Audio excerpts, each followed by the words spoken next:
All right, we're back. We're going to pick up where we left off, go through some other calculations. I'm just trying to keep the videos 15 minutes or less.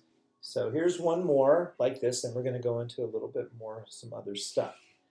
All right, so try this one on your own. This one's a little bit different because you see we have two different substances, and you've actually done stuff like this before, but not with molarity. So it shouldn't be, it should be a review from before we did the stuff that was on exam 2, except for the molarity piece.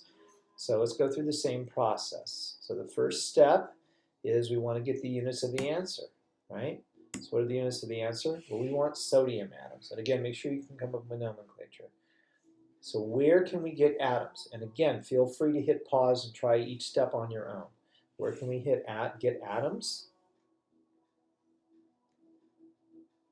Okay, that's right. We can get atoms from Avogadro's number. So now we need moles of sodium.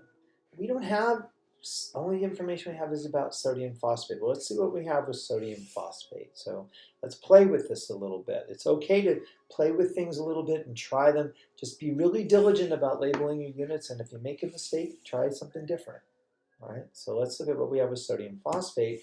Well, we have 0.8 moles of sodium phosphate per liter. But you see how the moles of sodium phosphate don't cancel here? Right? And now we've introduced another unit. And again, this is another example that I've talked about a lot. Don't just write moles, but moles of what? If you're sloppy with it and you just write moles and you just write moles, you won't realize that these two don't cancel. Now we can get rid of liters. How can we get rid of liters? We can use convert that to liters. So now we have moles of sodium phosphate and moles of sodium. So obviously we need a step here. So think to yourself what unit should be here and what unit should be down here. Hit pause, try it on your own, and then see if you can even come up with a number.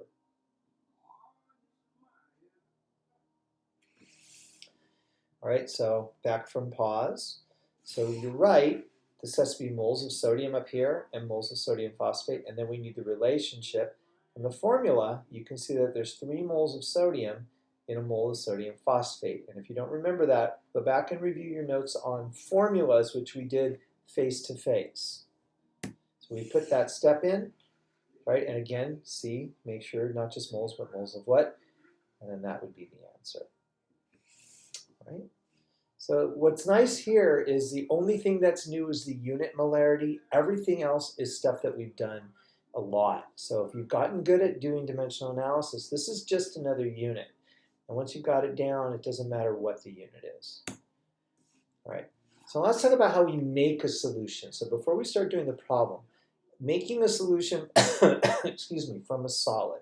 Okay, you've probably all made a solution from a solid.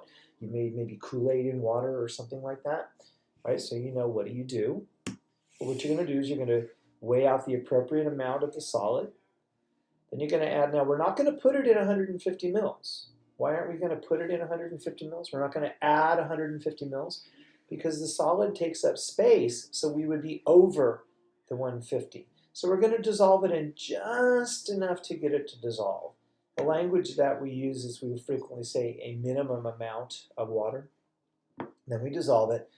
Then we're going to add it until we get up to 150 mils. And in chemistry, we have the really cool glassware. So you've worked with volumetric pipettes. We have volumetric flasks too, like in the picture below. This is a volumetric flask. Like a volumetric pipette, it's got 1 mark, and that marks 150. In this case, what they did, and don't worry about the numbers, but in this case, what they did is they put it on a balance and then added the solid through a funnel. That's one way to do it. You can add it in a beaker and dissolve it in a beaker and then pour it in. There's a number of mechanical ways to do. Then we dissolve it in just enough water to get it to dissolve, and then we bring the volume up. Right? So now if we're going to do the math, what are we going to calculate? Well, if you're going to make it from a solid, what are you going to calculate? Hit pause.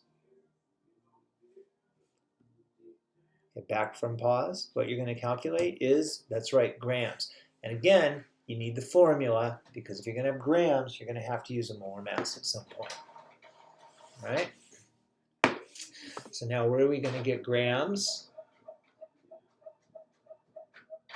That's right, we can use a molar mass. So make sure you can come up with a molar mass, right? And I hope I did that right. That looks like the right molar mass. If not, I made a mistake, but we'll fix it later. Now we need moles to go away. So where do we have moles? That's right, we have it in the molarity.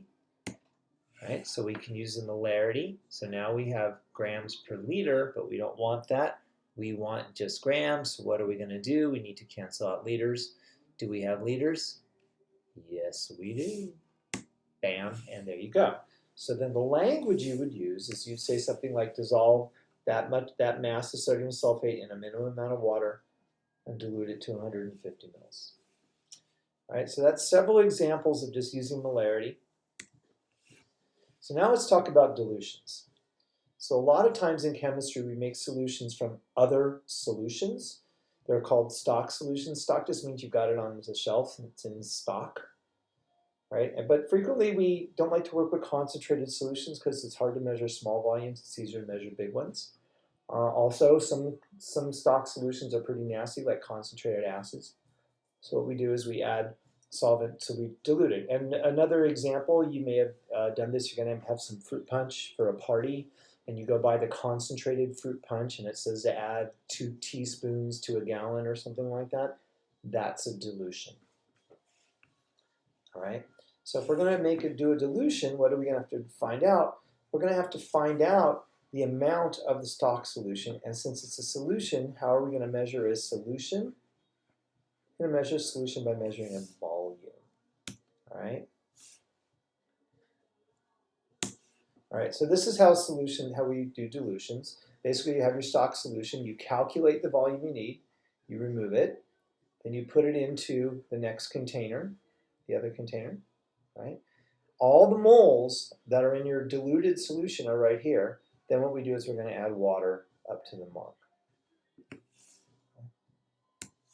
Now, in a dilution, very important, if you back up, this number of moles that you sucked out of here with the pipette is the same number of moles here. So all of the moles that came from the concentrated solution, the stock solution, are now in the diluted solution. So the number of moles of the blue stuff here does not change. So molarity and volume times volume number of moles. I like to use descriptive subscripts. You can use 1s and 2s. You'll see the couple slides down I use 1s and 2s. But moles are constant. I just like to use descriptive variable names. So molarity times volume is number of moles. In a dilution, the molarity and volume will be the moles of solute. That'll be the same as the product of the molarity and volume of the diluted solution. If you want to call this the stock, or you want to call this 1 and this 2, whatever works for you.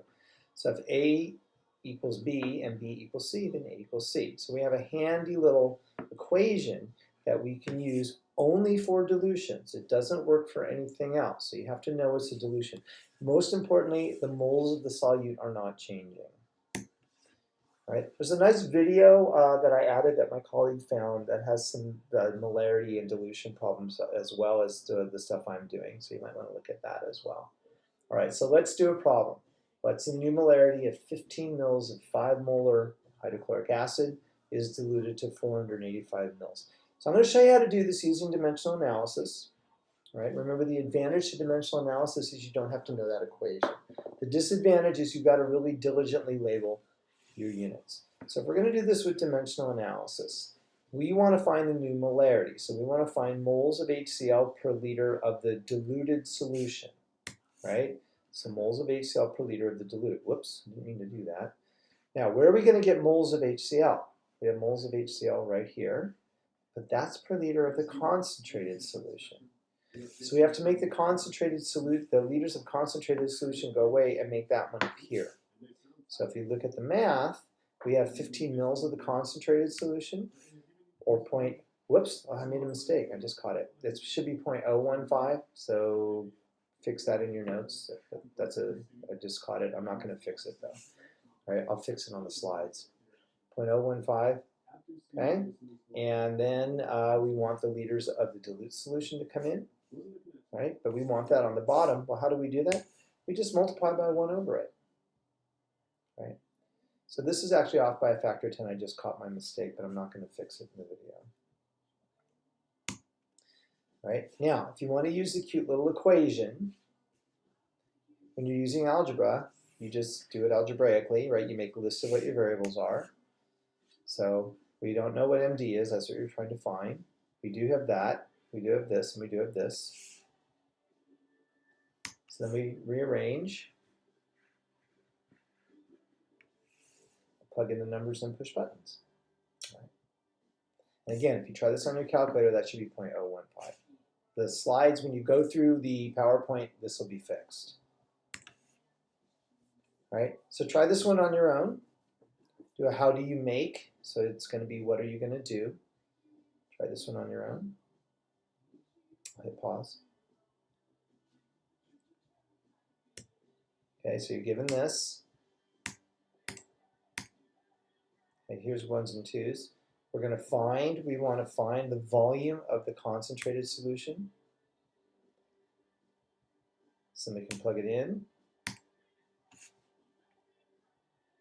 There you go. Right, and that's the language you would use. Dilute 625 mils to 5 liters. All right, this is a good stopping point, so we're going to stop here.